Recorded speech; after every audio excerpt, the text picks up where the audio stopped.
So I got a lot of positive feedback last time I shared about our IVF journey, so I figured I would update and kind of take you along the journey as we work on baby number 2. So Steph is now a year old.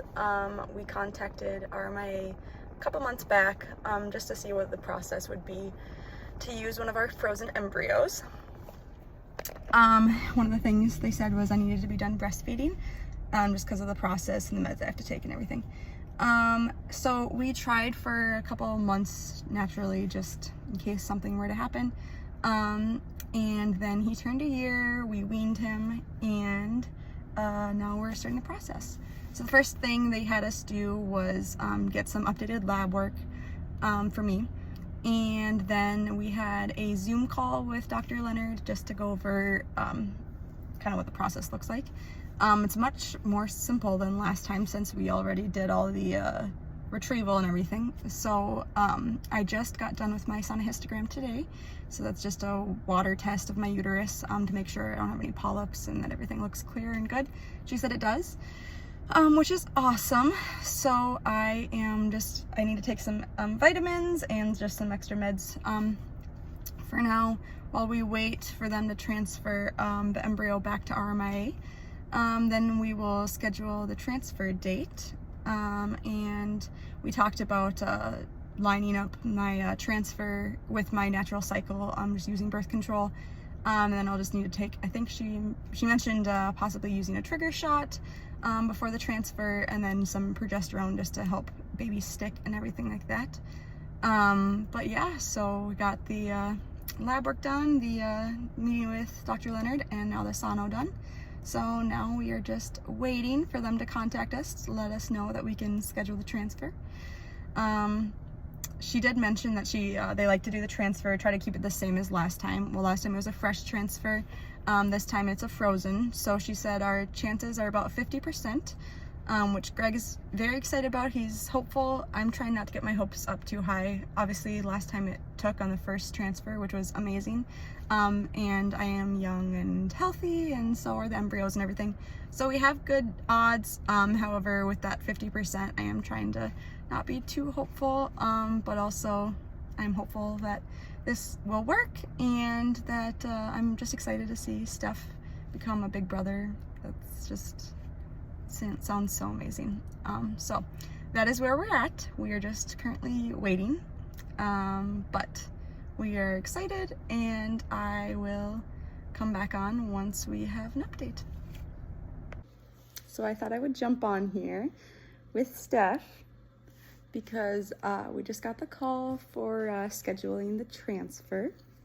So we have some medication regimens to follow, and you have to get some prescriptions, and we set up a couple ultrasounds, and then planned the week that we're planning on doing the transfer, which is September 19th, the week of September 19th.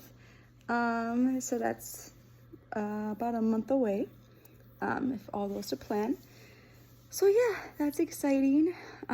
We just have to get some paperwork done, some consents signed, and then get some medication that I will start and take before we get you a little sibling. Yeah, before we get you a little sibling. So that's the update that we have. Very exciting to have a date in mind, or a week in mind at least.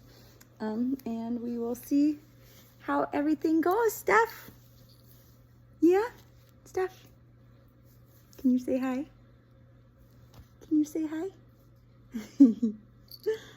That's all I have for now.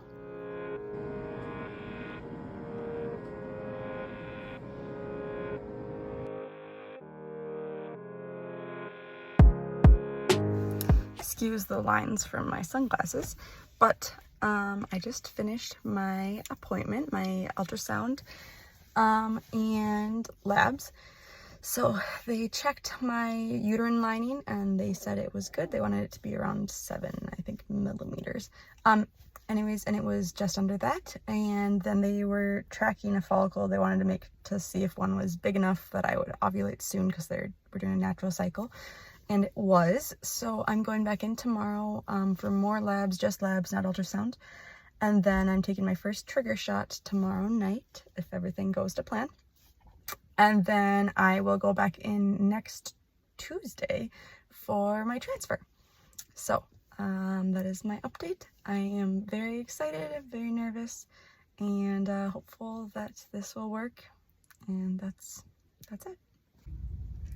Just finished my lab appointment, and obviously it's just a blood draw, not much to say, but I haven't gotten any word from them about not doing my trigger yet, so we'll see if by the end of the day they come back and say, today was checking my progesterone, so if they come back and say that it's out of range or something, they don't want me to trigger, then I will hear from them. If not, I will be taking my trigger shot, I think between 7 and 9 tonight or something like that.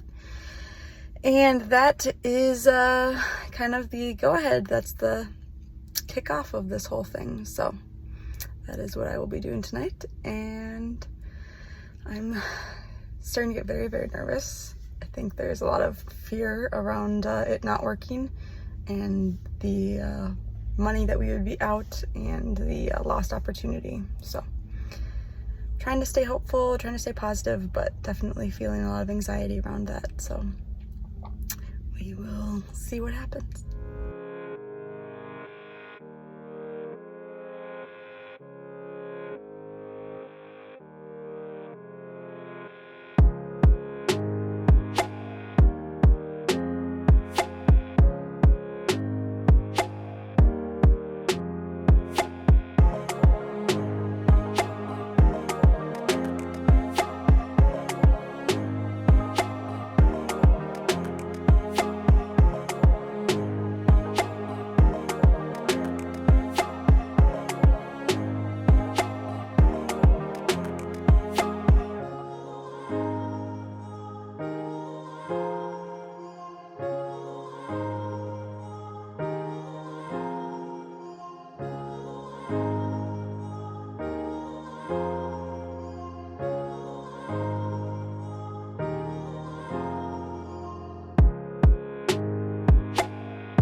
Getting ready for the transfer.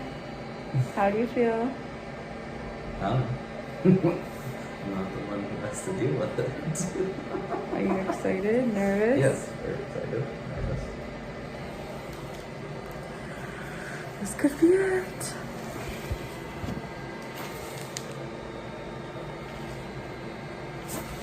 I already checked my bladder. It's full. Ready to go. Embryologist talked to us, said our embryo looks great. They thawed it this morning and it looks perfect. Got to look at both the one from today and Steph's. They look different. They do look different. But they were very encouraged by how it looked the same as when they froze it in the first place. So that's very encouraging, and it could happen. It could. We could be so close.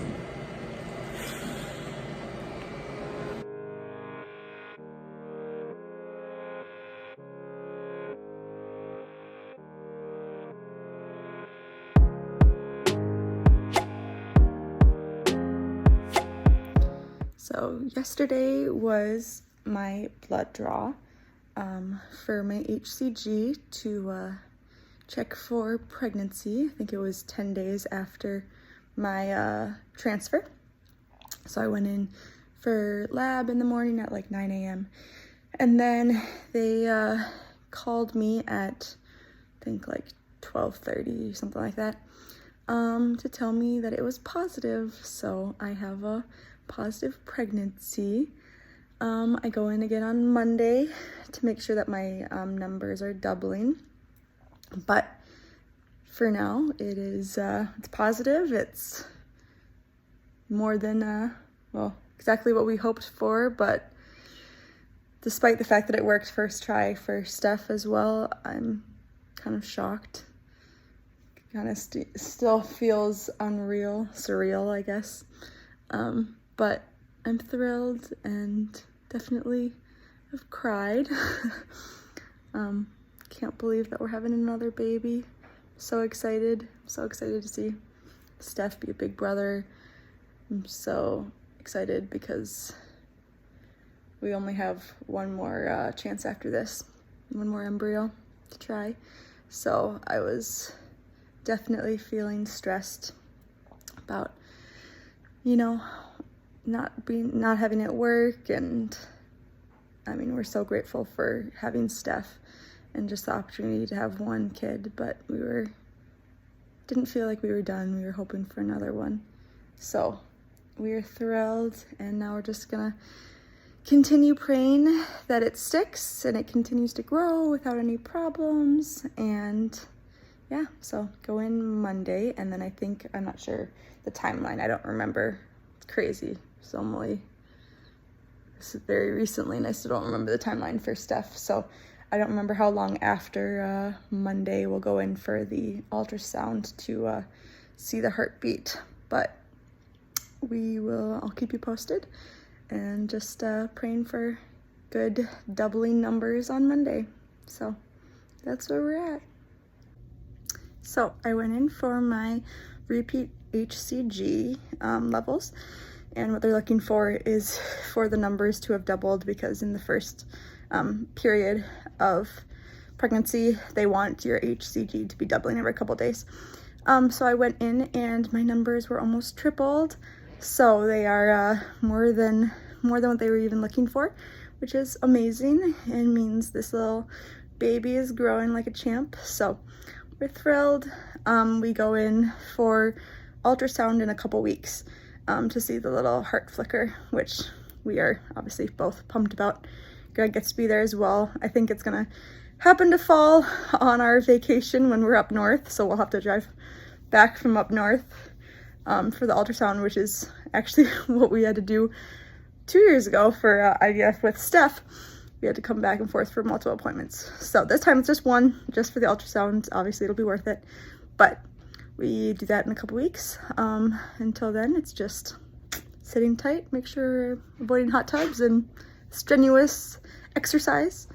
I'm feeling okay right now. I'm very fatigued, a little bit nauseous, but it goes away when I eat, so it's perfectly fine. I'm waiting for the other shoe to drop and for the nausea and vomiting to kick into high gear like it did last time. But for now, I'm enjoying this little bit of pregnancy without vomiting, which is a rare thing for me. So that is where I'm at right now, and we cannot wait for our ultrasound. Well, something I've realized second time around is how hard it is to stay current and up to date on what's going on with a toddler. But I want to jump on here because I have two updates. One, last week we had our first ultrasound at 7 weeks and change. We were able to see baby's heartbeat, which was beautiful, strong. They were just behind. I was measuring just like 1 day behind from the transfer, so that's perfect. So everything was on track, and they transferred me to my regular, or my midwife group that I'm gonna be with. So I just went in on Tuesday, a couple days ago, and we had a little walkthrough. It's actually where I work as well, so but my husband Greg was able to see everything, and we were able to get some paperwork done and just talk about some things. And so yeah, I'm just with a regular, as if I'm having a regular pregnancy now. So we're going to do all the paperwork and everything with them and just continue on. And then my next ultrasound won't be until 20 weeks. So that's where we're at. Hello.